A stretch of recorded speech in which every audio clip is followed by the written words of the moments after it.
While visiting the Glore Museum located in St. Joseph, Missouri, during clinical for a mental health course, we watched the film Kill or Cure. While watching the film, I found a great interest in lobotomies. This is not only because John F. Kennedy's relative had one done on her, but also because it was a procedure that I was never aware of. The frontal lobe syndrome was avidly studied by many physicians back in the day.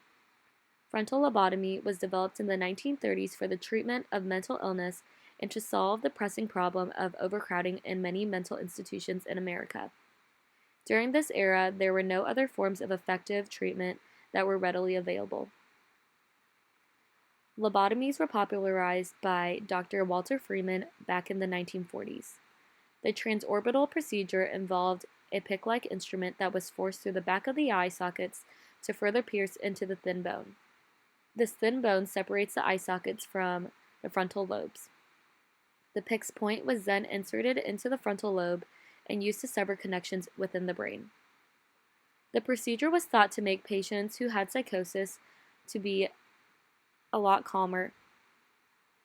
However, a large proportion of such lobotomized patients exhibited reduced tension or agitation, but many also showed other side effects. These side effects included apathy, passivity, lack of initiative, poor ability to concentrate, and a generalized decreased depth and intensity of their emotional response to life. The practice gradually fell out of favor beginning in the mid-1950s. This was when antipsychotics were beginning to be made, and a very popular one seen today and back then were antidepressants.